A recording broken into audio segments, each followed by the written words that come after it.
Andriamanitra izay nametrahantsika eto fotoanandroany izany hoe mety miaraka-antsika rehetra. Voalohany dia misaotra an'Andriamanitra nahatratra izao mety anjena folo sy roa arivo izao. Efa vitan'ny filoha tanora teo moa ny fisaoranantsika rehetra fa dia faly tena faly izahay mahita anareo tonga maro be manatrika ny eto androany. Dia faharoa manarak'izay misaotra ihany koa ireo izay tonga namaly ny antso na ireo izay tsy tonga na ireo izay tsy afaka ihany koa dia saorana satria misy antony maro mety tsy nafana fa dia miombo sy ny mpanantsika eto izy dia saorana ihany koa. Dia koa satria moa noen'ny tanora androany dia mamela ianareo mba mamaky teny fohy vetivety mba hifampizarana amintsika tanora. Mifaliry zatovy dia mbola tanora ianao. Aleo ka ny fonao mifalifaly ianao amin'ny andro fahatanjoranao ka mandehana any misitraky ny fonao sy izay jereny masonao. Nefa ao ka ho fantatrao fa retin'Andriamanitra ho tsaraina ianao amin'izany rehetra izao.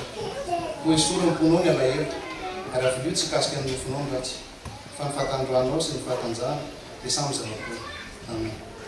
Ka noho izany indrindra ry havana malala dia hoe tenin'Andriamanitra no teny mifaliry zatovy dia mbola tanora ianao. Tsika rehetra samy matsapa fa ao anatin'izao fahatanjahantsika izao no manana ny tena tanjaka sy ny hery ahafahana mizaratra.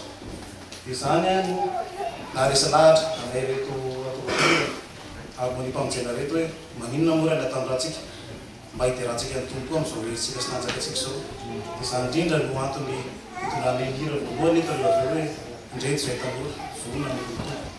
Dia araka ny ten'Andriamanitra izay rentsika tandroany hoe izy no nahariana ny zavatra rehetra. Tsy nisy nahariana izao rehetra izao raha tsy ho azy. Izy ozy tonga hamonjy ny azy nefa ny azy tsy nandray azy.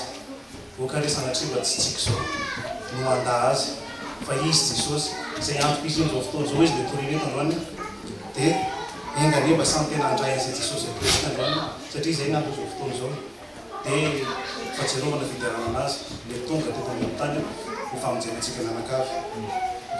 Dia indramiko vetivety farany ilay tenin'ny apôstôly hoe tsy ny tena nay toriny fa Kristy. Dia tena Kristy tokoa no torintsika eto androany dia manateny izay fa samy ahazo samy tena handrain'i Jesosy apotsika tsirairytsika rehetra. Dia efa voalaza ny tokony andratra teo moa fandaminana rehetra ao amin'ny anjara fotoana anay. Dia reto a ny mpamonjena hanao ny indreto izao ny tanora dia noely fifaliana.